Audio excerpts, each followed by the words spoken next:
I've been involved, as he said, with many organizations and certainly with many rare disorders, and we've had some very good experience in terms of patient registries, and I think, as Dr. Clark says, certainly patient registries are extremely important.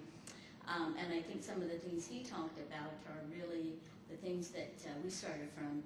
I mean, one of the earlier registries I had certainly a lot of engagement with was the Canadian Hemophilia Society. And at that time, I think as many people may have known, hemophiliacs were one of the first groups where it became really clear that in the 1980s, who became tremendously affected by blood that was infected with HIV, and then later became clear also with hepatitis C. And at that time, of course, there wasn't really a patient registry for hemophiliacs.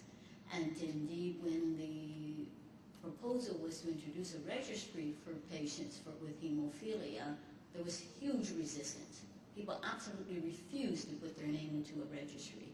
And I think these were some of the reasons, and there's certainly some of the reasons that still may be concerning to patients. A loss of privacy, confidentiality, I'm giving you my information, who is it that's going to see it, am I going to be actually affected in some way? And I think, as Dr. Clark says, certainly having the data analyzed and having security of access is a huge importance in terms of for patients. Patients were also afraid that by putting the information in there, they would face some discrimination. Who's going to get access to the information? Is it going to affect my ability to get a job? Is it going to affect my ability in terms of applications for school or for school loans? And certainly in this country as well as in other countries, the impact in terms of my access to insurance, whether it be health insurance or even more importantly to life insurance. So if it's already known that I've got a particular kind of disorder. And again, non-discrimination laws have been very important in terms of providing that assurance for people, policies, affirmative action. Social, family stigma. I don't think I need to mention too much around that. And again, people said, once I'm registered, once it is known, am I now going to be stigmatized as a person who has a particular disorders? And especially for genetic disorders, where in some forms of it, as a recessive or carrier, you may not actually have symptoms, or if it becomes a concern in terms of marriage or future family planning, for some people this may in fact be a barrier. And again, having a lot of public awareness, education around prevention, the benefits of being able to identify people at risk, I think has improved tremendously over the last years. Limited access to healthcare treatment services. We still, even today, and I still get calls from people who identify with a particular condition will be told that they're no longer being treated by their family physician or no longer being treated by a particular clinic because they don't want this patient. You're too much trouble, you're too much work, it's going to take too much time. And so again, being entered into a registry may in fact, for some people, have a fear of limited access to services. And I think also we've seen that in some cases a registry can in fact limit, I think even as you've heard here, in terms of the comeliness of changing the guidelines for access to ERT for Fabry patients, that having a registry which is also linked to your treatment protocol can be in fact a very limiting factor. And this is again one of the important recommendations that have come out of patient registries, that they do not be used as a basis for access to treatment. Misuse of patient data. I think Dr. Clark already talked about the importance of patient consent and control, and the reporting of these data only in summary form, not in individualized or identifiable form. Targeted recruitment, which may lead to some denial. I'll talk a little bit about what some of the benefits have been. So Dr. Clark has already talked about what a patient registry is, and I think that's something that in some respects, as he says, is not necessarily a uniform definition, but I think most people would agree that it really has all of the characteristics he talked about. Importantly, is that a patient registry or data registry means that the information is collected naturally. It is not information that is obtained through a clinical trial. So they are from patients in real world situations, and the information is in fact consented given by the patients and the caregivers. Different stakeholders have different use of it. I think Dr. Clark has already talked about that. Certainly from a patient group perspective, I think there has been increasing use and ownership of it. I'm just going to give you a couple of examples of those.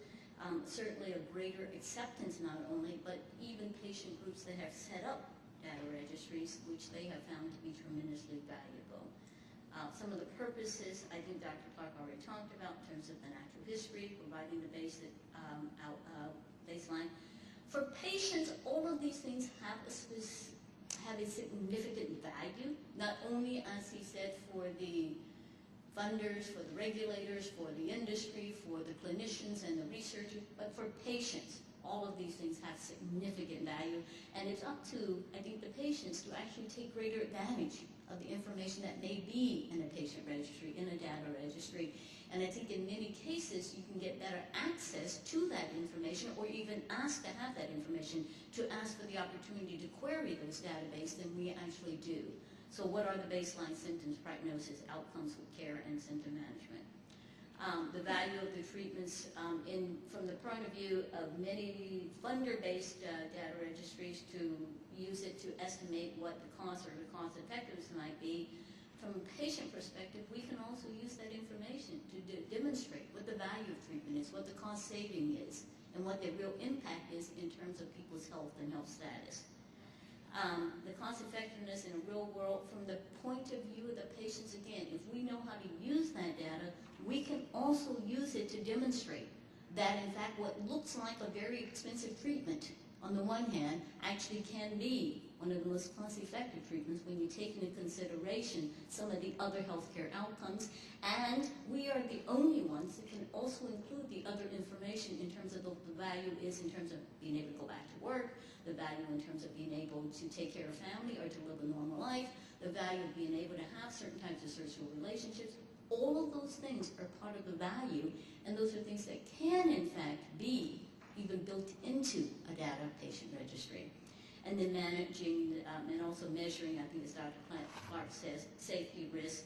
I think what you heard from David very briefly was that in many, many cases, and not just rare disorders, we are in fact trying to provide earlier access to treatments that in many cases may be the only treatment for what could be a very severe disorder, but in order to do that, we may be providing that treatment without having long-term knowledge in terms of what the safety or risk might be. And it is only by having, I think as Dr. Clark says, that ongoing gathering of information when patients are on treatment that we will know whether or not there are risks that we have not been able to recover either in the short term, or there are risks that may be very rare. And again, we'll only know those once we've actually had more patients that are on treatment. So that's that balance of being able to get access to treatments earlier, but in order to do that for our own sake as patients, we want to make sure that we're collecting that information and being able to have that information available. And again, one of the values of having a patient registry